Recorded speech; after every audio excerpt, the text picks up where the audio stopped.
Assalamualaikum warahmatullahi wabarakatuh dan selamat siang untuk adik-adikku semuanya SMA se-Sulawesi Selatan. Apa kabar adik-adik? Insya Allah sehat ya.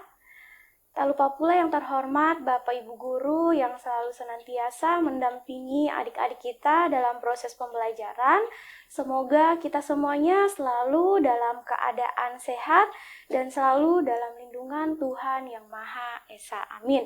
Oke, hari ini kembali lagi bersama dengan Kak Mufliha Samsir, tentunya dalam program Smart School, Generasi Smart Berkarakter Cerdas.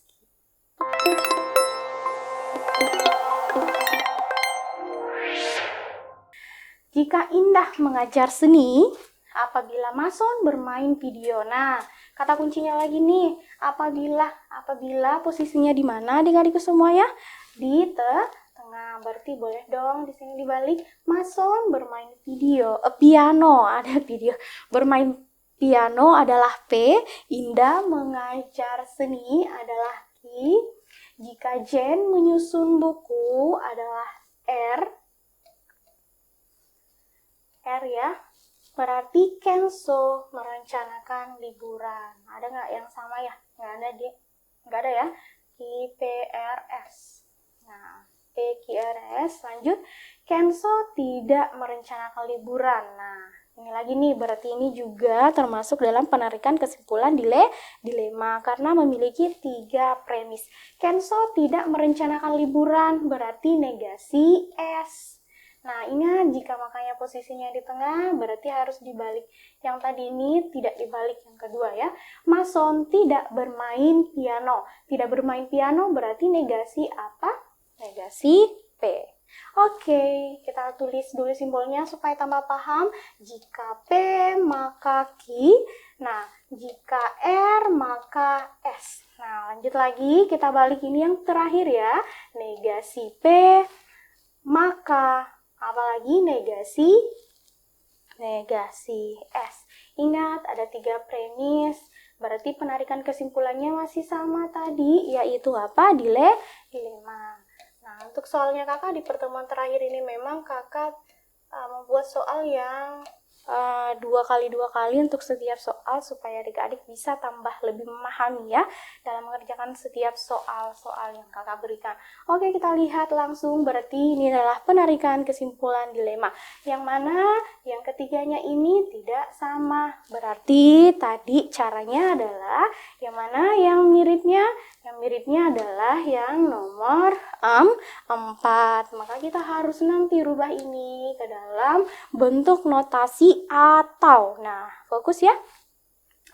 Atau. Berarti nanti berubahnya menjadi apa? Berubahnya menjadi P atau negasi S. Berarti masuk yang mana? Masuk yang bentuk ekuivalensi yang ketiga. P atau negasi S. Nah, jadi negasi P, maka apa? Maka negasi S.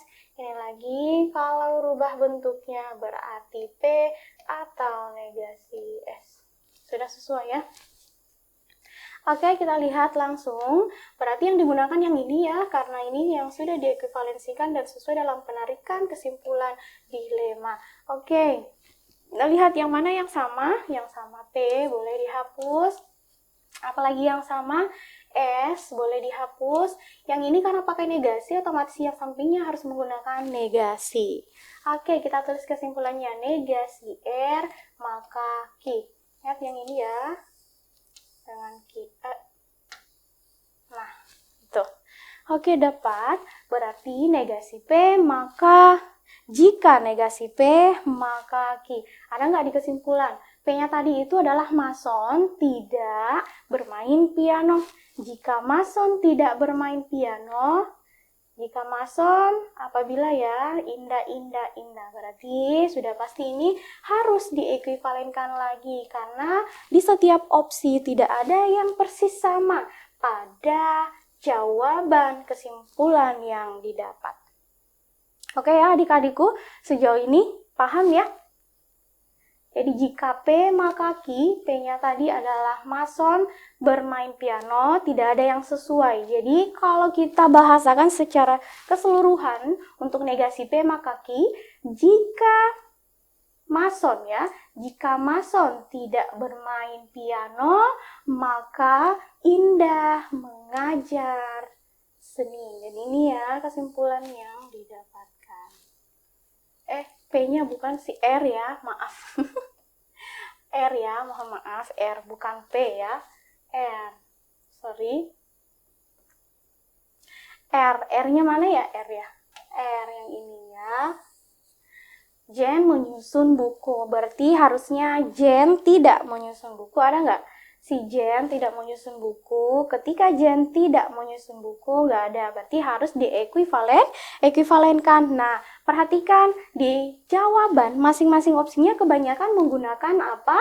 Menggunakan kata kunci apabila atau ketika. Terkadang juga menggunakan atau. Berarti kita ekuivalensikan dulu untuk yang jika makanya. Berarti kalau kita ekuivalensikan ini ke dalam jika maka, ini sesuai dengan yang kaidah yang mana ya?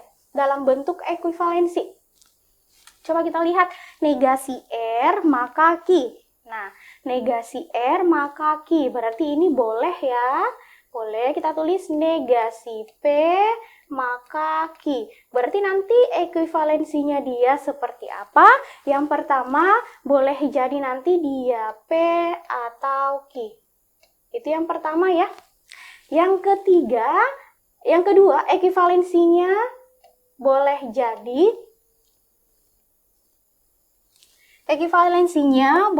jadi kita balik Q atau negasi P. Di sini tidak ada negasi, berarti atau P, boleh ya. Nah, yang ketiga, ekuivalensinya apa? Ekuivalensinya adalah negasi P atau Q. Oke, berarti di sini karena dia negasi, berarti kita tulis yang tadinya negasi Q maka P. Oke. Nah, kita lihat yang mana yang sesuai di sini ya. Kita lihat yang pertama, Indah mengajar seni. Di sini kata dan, berarti sudah pasti bukan atau salah yang pertama. Sejauh ini paham ya? Oke, kita lihat yang B.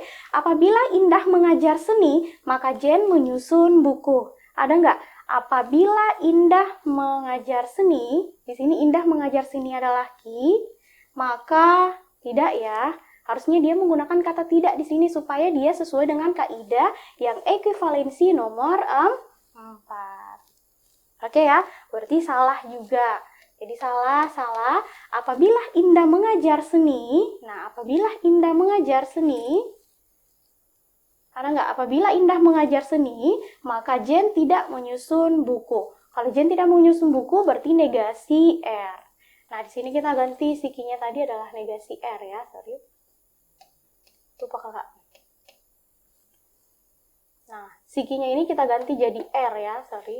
Karena nanti kesimpulannya adalah R.